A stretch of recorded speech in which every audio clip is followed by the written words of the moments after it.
Olá amigos da Avaliação, tudo bem? O fone que eu vos trago hoje é um headphone já cascudo no mercado, cujo propósito é monitoramento de estúdio. Porém, ele vai muito além disso, especialmente nos cenários que eu avaliei. Trata-se do Samson SR850, que me foi gentilmente emprestado pelo Aslan. E a começar pelo preço, esse fone aqui é uma pechincha, que custa hoje cerca de $30 no AliExpress. E é um fone com um longo tempo de mercado, que agrada até hoje. Ele traz um formato conhecido, explorado por outros modelos como o Superlux HD681, por exemplo. É um fone semi-aberto, ou seja, ele permite a entrada e saída do som externo através da concha. Portanto, obviamente não há qualquer isolamento de ruído. O cabo dele não é removível e ele tem 2,5 metros de comprimento, ou seja, você pode ligar ele bem distante aí de onde você está. E o aspecto robusto, tá? Um cabo com boa espessura, e a terminação dele aqui ela é 3,5 por padrão, e ele já vem com adaptador para o 4,4 milímetros. A haste dele possui um formato cuja regulagem é automática e atende a diversos tamanhos de cabeça. Na questão do conforto, ele traz pads removíveis. Isso aqui você pode tirar e trocar. E elas são revestidas em camurça. Ou seja, camurça, para quem mora em lugar quente, pode ser um pouco cruel para cozinhar a sua orelha. Porém, o mercado de reposição de pads para esse fone é enorme. E essas pads, cara, elas são bem gigantescas mesmo. Eu vou medir aqui para vocês. Ela guarda aqui no interior dela qualquer tamanho de orelha, sem nenhuma dificuldade. Ela tem aqui 5 centímetros na parte interior dela, 5 centímetros de diâmetro, né? Então ela tem o formato circular, ou seja, 5 centímetros para cá, qualquer direção. E o tamanho total dela é de aproximadamente 10 centímetros. Ou seja, é uma pad bem grande. Eu sei que 5 centímetros de diâmetro talvez a sua orelha não caiba aqui dentro, porém, mesmo que não caiba, aqui é bem macio, bem confortável e não vai te incomodar. Você pode usar esse cara aqui por longas horas. Eu boto ele na cabeça aqui, eu esqueço que eu estou utilizando esse fone, de tão confortável que ele é. E o clamping, cara, dele pode ser incômodo para algumas pessoas, tá? Porém, eu não tive problema. Como vocês sabem, eu tenho uma circunferência de cabeça que está próxima desse cara aqui, que está sumido aqui do canal. Bastante tempo que eu não testo um headphone. E, ou seja, é uma circunferência de cabeça que esse cara aqui de 60 centímetros. E, como vocês podem ver, o fone encaixa perfeitamente na cabeça dele.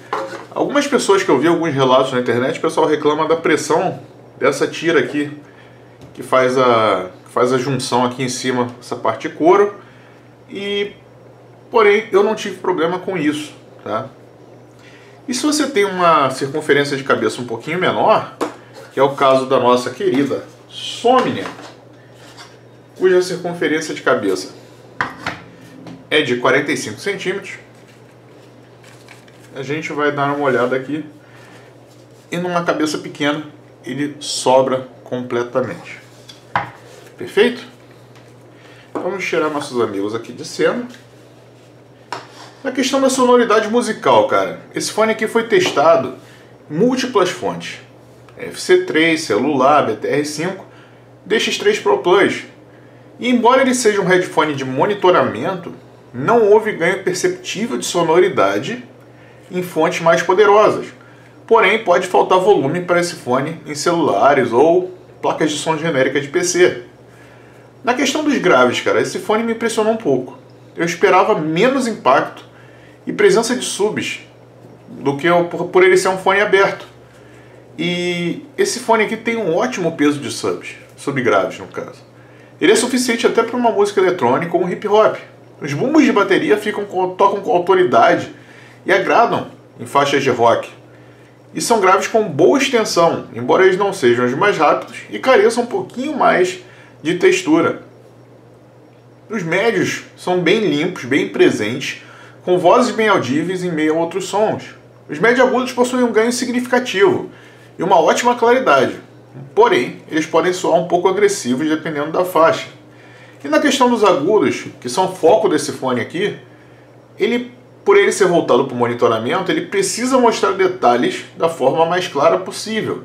Ou seja, é um fone com bastante brilho, e isso faz com que os agudos soem bem agressivos e até ligeiramente sibilantes. Porém, na maior parte das vezes eles soam com naturalidade e vivacidade. E algumas faixas, só apenas, podem trazer certo incômodo. Um exemplo disso é a Crying of the Sun, do Metal Wings. Na questão das tecnicalidades, o palco sonoro dele é tão amplo quanto o esperado de um fone aberto, e com boa largura e boa profundidade de palco. É um fone com excelente tridimensionalidade, ótimo detalhamento, mas que peca um pouquinho no imaging, onde algumas faixas, como por exemplo do End, do Bose Olive Stevens, os instrumentos são mais amontoados do que em outros fones que eu já testei, e a separação das frequências é igualmente razoável. E aqui a gente se lembra que está utilizando um headphone de apenas $30. Questão da sonoridade em jogos, cara. Por ser um fone com agudos bem presentes, ele apresenta muito bem os detalhes no PUBG. E ao contrário do que eu esperava, o imaging em jogos de Battle Royale e FPS é melhor do que o imaging musical. E com isso, ele é um ótimo fone para partidas competitivas CSGO. Ou seja, dá para você saber com detalhes onde está escondido aquele Zé Moitinha no PUBG ou aquele Costinha safado no CSGO. Em jogos casuais, os agudos proeminentes trazem riqueza de detalhes, porém, eles podem soar pouco naturais ou até cansativos em alguns sons. Por exemplo, o barulho de uma cachoeira no Genshin Impact, que você está vendo aí na tela. E jogos de simulação entregam dois opostos. Ele tem ótimos sons de motores, por causa dos graves, porém são péssimos os sons de cantar de pneu ou de colisões, por causa dos agudos. Questão da sonoridade em filmes e séries. Os graves aqui são ótimos para filmes, os médios e agudos são proeminentes e trazem uma experiência bem interessante de imersão em filmes. É um ótimo fone para você plugar no dongle Bluetooth e assistir um bom filme na sua TV. De preferência, claro, em um lugar silencioso, pois é um fone aberto, que não isola você de ruídos. Ou seja, considerações finais. É um fone com um propósito bem definido, que é o monitoramento. Porém, ele atende bem a quem procura um fone interessante para usar no dia a dia, um fone interessante para jogar e não quer gastar muito, ou não se dá bem com in-ears. Por $30, esse cara aqui é uma pechincha sem igual. Claro que você tem outros fones parecidos com ele, como o próprio Superlux HD681. E aí fica ao seu critério escolher, por exemplo, a cor. Esse cara aqui tem um verde oliva com preto, o Superlux é um vermelho com preto. E é questão de escolha mesmo, pessoal. Beleza? Então é isso. Vou ficando por aqui. Um grande abraço. Até o próximo vídeo. Tchau, tchau.